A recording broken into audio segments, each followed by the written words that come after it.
Way before we had Zoom University, Coursera, or even the World Wide Web, the very first online learning system was born. But here's the thing. It wasn't cooked up in some Silicon Valley lab. Nope. It happened back in 1986 in a world that was seriously on edge, and it was all driven by this deep need for connection in a time of tension and, honestly, tragedy. So let's dive into this pretty wild origin story. Okay, so to really get how the future of education kicked off, you gotta understand the world it was born into. And 1986, wow, what a year. It was a time of just massive global anxiety. The Cold War was this constant looming reality, and new technology felt like it was both this miracle and also terrifyingly fragile. I mean, just look at this. The year was marked by these huge, shocking public tragedies. You had the Challenger disaster, live on television, the assassination of a world leader, and then the catastrophic meltdown at Chernobyl. And you have to remember, this was a totally analog world, grappling with these massive crises in real time. It just created this backdrop of instability and fear. Which, brings us to the big question here. In an era that was all about physical borders and geopolitical dread, how in the world did a Norwegian innovator manage to plant the seeds for a borderless digital classroom? Well, it all started with his own personal experience of that tension. This is where we meet the hero of our story, Morten Flate Paulsen.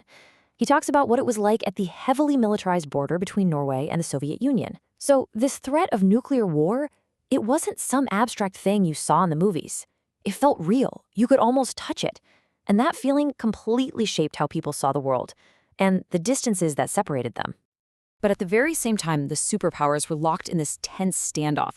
Something else was happening, kind of bubbling up under the surface. A whole different kind of connection was starting to emerge. And this one wasn't powered by politics. It was powered by personal computers and good old-fashioned telephone lines. This is where New World starts to take shape. So in June of '86, Paulsen gets up in front of his peers at a tech conference, and he's just buzzing with excitement about this new frontier. He'd been messing around with these early bulletin board systems, using his PC and a screechy modem to connect with other people. And he saw the potential for something absolutely revolutionary, using computers not just to crunch numbers, but to actually talk to each other. His big inspiration was this system called Porticam. Now, it wasn't designed for education or anything like that, but it showed him something incredibly powerful. You could build a community online. You could create this shared space where people could talk, share ideas, and connect no matter where they were physically. And that was the light bulb moment. That was the spark that lit the fuse. So with that spark of an idea, Paulsen goes from being just some tech enthusiast to a full-blown inventor. He decides he's going to take this whole online community concept and use it to solve a really specific problem: the terrible isolation of distance education. And things moved so fast, it's kind of mind-blowing. In February, it's literally just an idea he's proposing. By April, he's got the funding. Over the summer, 2 students code the very first version as their final project. And by the fall of that same year, 1986, it's actually being used by real students in a real classroom. An entire educational revolution from concept to reality in just a handful of months. He called it EKKO. And really, for all intents and purposes, this was one of the world's very first learning management systems, an LMS.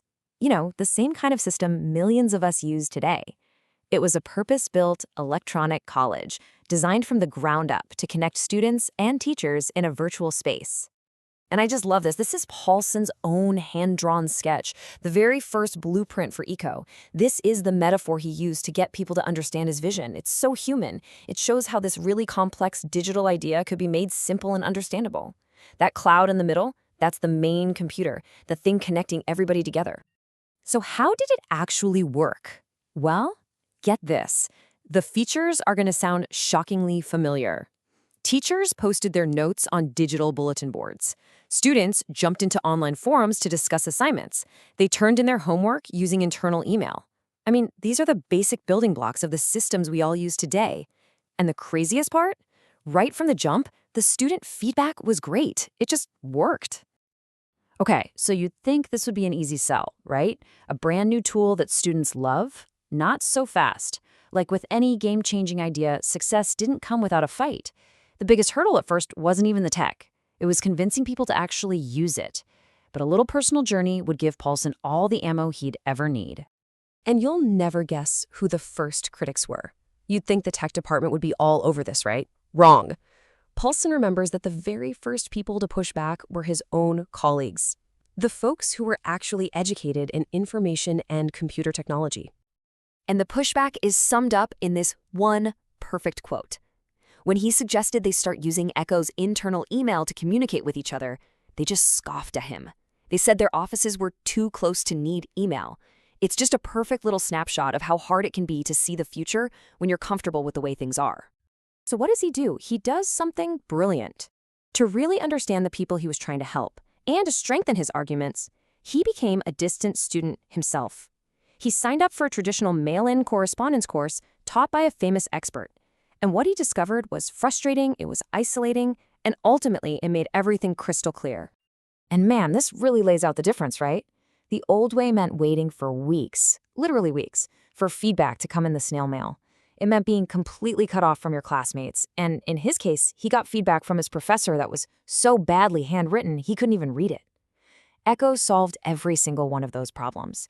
It replaced that awful waiting with instant communication, and that total isolation with a real community. So after going through that himself, Paulsen was more convinced than ever. This wasn't just about building a cool piece of software anymore. He was proposing a fundamentally new and just plain better way to learn. And you know what? The world was starting to listen. And get this, later that same year, he's in Budapest for a conference on remote education. We're talking behind the Iron Curtain in 1986. He said the atmosphere was tense, but the intellectual curiosity was just off the charts. You had people from all over the world, all searching for new ways to use technology to bridge distances and educate people. At that conference, an editor from an American journal heard him speak and basically said, "You have to write about this." And the title of that article he wrote? It tells you everything you need to know about his vision. In Search of a Virtual School. He wasn't just describing a program, he was laying out a roadmap for the future of education itself. And he did not hold back. In that very first article, he made an incredibly bold prediction. He basically called his shot. He wrote that he believed these new virtual schools would one day completely dominate the entire field of distance learning. So you think about that. A system born in a year of intense global anxiety, sketched out on a piece of paper, and built by a couple of students over a summer. And it laid the groundwork for the world we live in right now. When you look at how we learn, how we work, how we connect today, the only question left is, just how right was he?